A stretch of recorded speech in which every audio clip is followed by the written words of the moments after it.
let's test out a new moisturizer, everybody.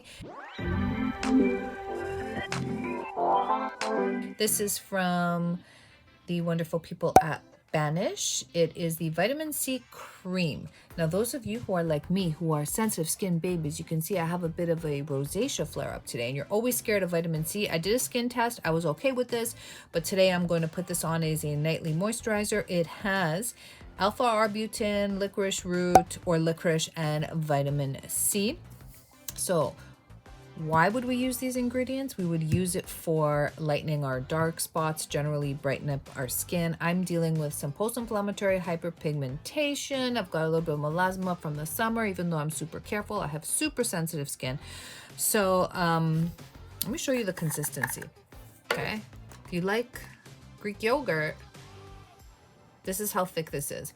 Like I mentioned, I did a skin test and I was surprised at how thick it was. So then I went on to the Banish website, which is why I really like Banish, because they're so transparent about their products. They explain that this is very thick and you may find it too thick for daytime. So they actually have a lightweight alternative with similar ingredients for nighttime. Speaking of the ingredients, first ingredient is aloe vera, folks. Cleopatra's favorite. You know me, I love all the ancient stuff. It's got rose in it, rose essence water, emulsifying wax. It's got glycerin, aqua, water, licorice, extract, rosehip oil, propandiol. It's got alpha arbutin, tetrahexadecyl ascorbate. So that is the form of vitamin C that's in here. It's got rosemary, which I love. It's rosemary leaf extract. It's got the tocopherol, benzyl alcohol, which is it's not the drying alcohol, benzoic acid. So the ingredients are, for me, very skin friendly. So, but I still did a patch test. I was fine with it. So if you don't know what alpha arbutin is and you've heard of hydroquinone, think of it as like nature's alternative to that, very natural alternative to that, because it is derived from plants. And with the hydroquinone, it doesn't come without any possible side effects, and you can only use it for a short period of time. Even if you get prescribed by a derm, they'll tell you can only use it for a short period of time. It could actually start to do harm. So I've tried alpha arbutin in several different K-beauty products, and I have seen very sort of like good results, very natural, very slow, nothing abrupt. And those of us who are sensitive skin babies, you know, we don't want anything abrupt or crazy going on, because that could cause 10 steps back, right? So I'm going to use this in my routine as skin cycling. It has actives in it. It's got the vitamin C, so I can't use it in the same routine as my retinol. So I will do actives one night, retinol one night, and then I'll use this. And the nights where I'm using my retinol, I'll use my snail cream as my finisher to basically tie everything together, moisturize at the end of the night. But on the nights that I'm not using any actives, like I said, I tried this. It is really thick and it's going to be a wonderful evening moisturizer, and I'll show you guys the consistency later on. And if you find it too thick and you want something with alpha arbutin and licorice for daytime, check out banish.com, because you can get the lightweight derivative. I haven't tried that, so I can't really vouch for it, but it's got similar ingredients. So tonight we're going to see what this looks like.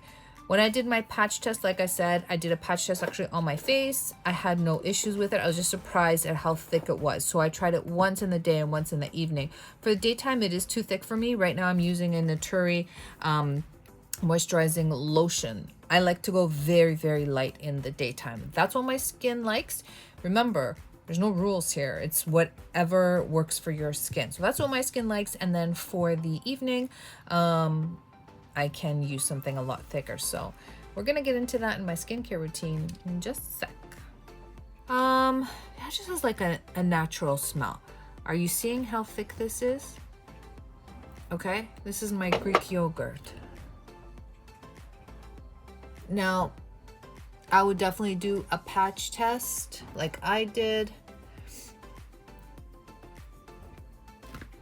a few days ago. Definitely do not mix this with any actives. It is so beautiful and thick.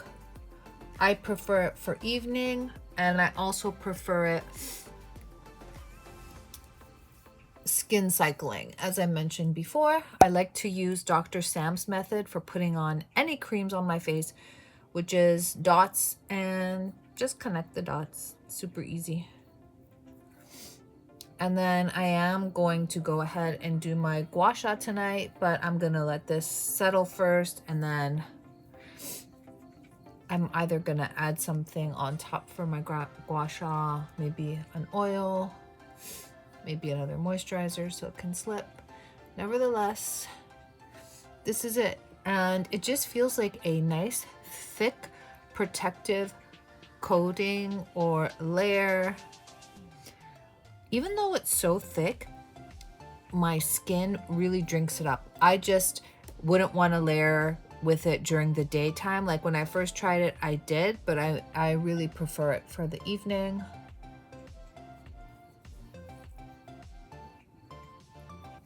Brightening, there you go.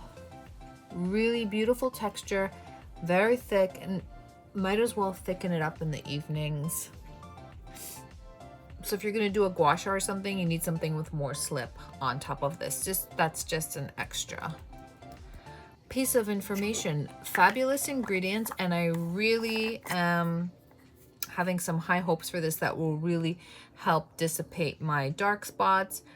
And let's see here, can be used day and night. Apply a pea-sized amount after cleansing. Oops, that was a lot bigger than a pea, but I needed it. Good morning, everybody. It is the next morning after I used the Banish, Vitamin C, Arbutin, and Licorice cream, the very thick consistency as you just saw. So I was really happy with the results this morning. I had a rosacea flare up last night, so it did not affect it. I'm just going to finish up my skincare routine right now with the Nivea UV. It's the water super gel. And I just have like my basic toner and moisturizer on. So my skin felt supple this morning. I had no reaction, no issues. My rosacea has gone down quite a bit. I'm rubbing my face right now, so it's going to get a little red, but that'll subside quite quickly. So if you're looking for an alternative for hydroquinone, looking to lighten spots, or a really good evening moisturizer, from my skin type, which is very sensitive and acne prone, I actually really like this, and I'm going to continue to use this in my evening skincare routine, but do my skin cycling, which is like one night retinol, then I'll do another night actives, and then I'll always use a moisturizer to seal everything in, and then I will use that on a night where I don't use retinol or actives. So once again, I think Banish did a really good job with this.